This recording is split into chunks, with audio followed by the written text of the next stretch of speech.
Assalamualaikum warahmatullahi wabarakatuh. Perkenalkan, nama saya Indah Huyun Rahayu. Saya mahasiswi KPI semester 4, NPM 1803061020 kelas A. Di sini saya akan mempresentasikan modul 3 dengan judul Masyarakat Komunikasi. Sebelum di dalam materi ini ada beberapa hal yang akan kita bahas. Yang pertama, konsep umum media massa, dan kemudian media cetak, media elektronik, dan media baru. Sebelum kita masuk ke materi, kita akan terlebih dahulu mengetahui apa itu massa. Massa adalah satu masyarakat yang kehidupan kesehariannya tidak bisa dilepaskan dari media massa. Masyarakat komunikasi massa menjual dan membeli barang, mencari informasi mutakhir, mencari bahan untuk pendidikan, mencari hiburan, dan bahkan mencari jodoh pun melalui media massa. Saat ini kita sudah bisa dikatakan sebagai masyarakat komunikasi massa, apalagi warga masyarakat yang tinggal di kota-kota besar. Mereka sudah menggunakan teknologi-teknologi yang ada saat ini sebagai sumber informasi, hiburan, dan alat untuk mempermudah pekerjaan. Di sini peran televisi, kemudian radio, dan elektronik lainnya sangatlah penting. Oke, kita masuk ke materi yang pertama, yaitu konsep umum media massa. Fungsi media massa di sini ada beberapa. Yang pertama, menginformasikan. Yang kedua, mendidik. Yang ketiga, menghibur. Dan yang keempat, mempengaruhi. Fungsi media massa yang pertama menginformasikan, yaitu media massa itu sekarang itu menjadi tolak ukur untuk masyarakat mengetahui bagaimana informasi terbaru yang telah terjadi saat ini. Kemudian mendidik. Pasti media massa itu menginformasikan atau menayangkan hal-hal yang memang untuk mendidik masyarakat. Kemudian yang ketiga, menghibur. Selain untuk menginformasikan, mendidik, media massa itu digunakan masyarakat sekarang itu juga untuk menghibur. Kemudian mempengaruhi. Jelas di sini media massa sangatlah mempunyai peran andil yang sangat penting untuk mempengaruhi masyarakat dalam memutuskan pendapatnya atau saran dan kritiknya, entah itu terhadap seseorang, public figure, maupun pemerintahan itu sendiri. Sejalan dengan fungsinya tersebut, maka media massa pun menjalankan peran sebagai pemberi informasi, pendidik, penghibur, dan pemberi pengaruh seperti yang telah disebutkan tadi.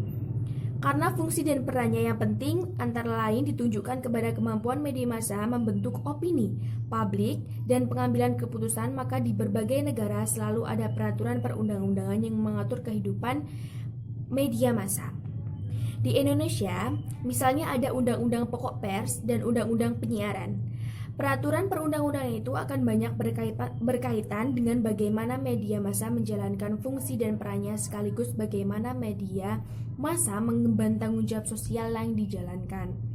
Sebuah negara bisa dikatakan negara demokratis jika tidak ada pembatas terhadap media massa yang ada tersebut. Akan tetapi tentu ada beberapa hal yang menjadi tolak ukur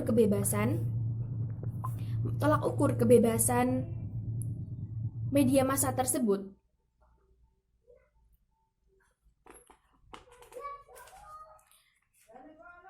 Kemudian yang selanjutnya, ada dua pesan dalam produk media massa, yakni pesan yang berbentuk tertutup dan terbuka. Pesan tertutup adalah bagian komunikasi yang sesungguhnya dimaksudkan untuk menyembunyikan beberapa bagian dari pesan yang disampaikan. Sedangkan pesan terbuka adalah pesan tersembunyi yang tidak diniatkan oleh pengirimnya dalam komunikasi.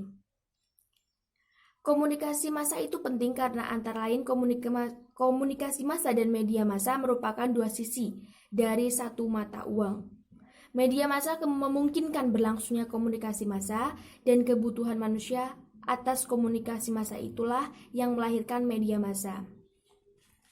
Menurut Baiki, kriteria komunikasi massa adalah sebagai berikut. Yang pertama, pesan disampaikan melalui media massa.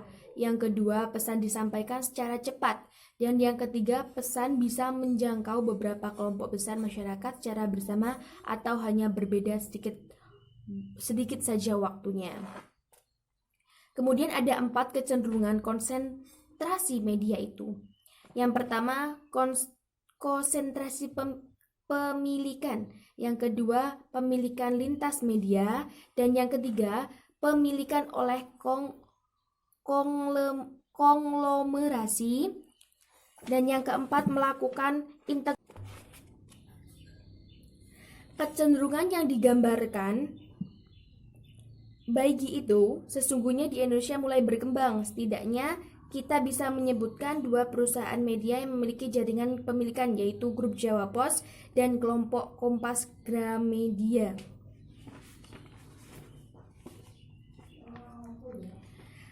Kemudian media komersial. Apa itu pengertian dari media komersial? Media komersial merupakan salah satu kategori media. Kita mengenal ada 3 kategori umum media, yaitu media komersial, media publik, dan media komunitas. Sedangkan di sini pengertian dari media publik sendiri adalah media yang dikelola untuk kepentingan publik. Yang selanjutnya, media komunitas merupakan media yang dikelola oleh suatu kelompok masyarakat tertentu. Media komunitas ini secara spesifik melayani kepentingan tertentu dari satu kelompok masyarakat. Dan kemudian materi yang selanjutnya mengenai media cetak, media elektronik, dan media baru. Media massa sebagai sarana komunikasi tentu tidak lepas dari prinsip komunikasi.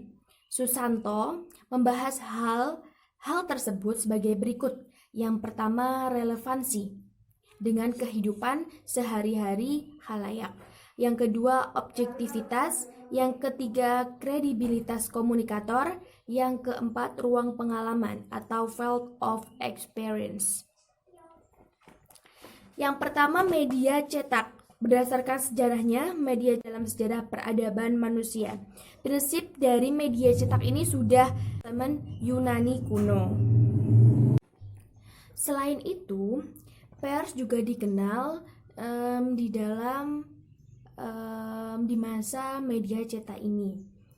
Berikut ini prinsip dasar pers menurut Susanto. Yang pertama, aktualitas. Yang kedua, relevansi. Yang ketiga, teknik pelaporan.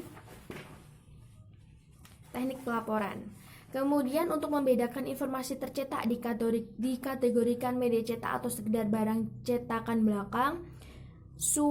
Sumadiria mengemukakan tentang karakteristik media cetak yang meliputi. Yang pertama, periodisitas. Yang kedua, publisitas. Yang ketiga, aktualitas. Yang keempat, universalitas. Dan yang terakhir, objektivitas. Selanjutnya, media elektronik. Media elektronik merupakan media elektronika, media yang muncul setelah media cetak. Munculnya media elektronik bukanlah sebagai pengganti dari media cetak yang sudah ada, namun sebagai pelengkap. Ada 2 prinsip yang berlaku universal, yaitu relevansi dan objektivitas yang akan berlaku bagi semua bentuk dan jenis media. Di sini media elektronik tersebut. Kemudian yang selanjutnya, media baru. Dalam kajian ilmu komunikasi, media baru merupakan istilah yang cenderung digunakan untuk bentuk-bentuk komunikasi elektronik atau digital, khususnya internet dan world wide atau web www. Dalam media baru ini muncul karena beberapa alasan, yaitu konvergensi media, interaktivitas, kemudian perubahan perilaku dari masyarakat itu sendiri. Sekian presentasi dari saya, kurang dan lebihnya saya mohon maaf dan saya akhiri wabillahi taufik wal hidayah. Wassalamualaikum warahmatullahi wabarakatuh.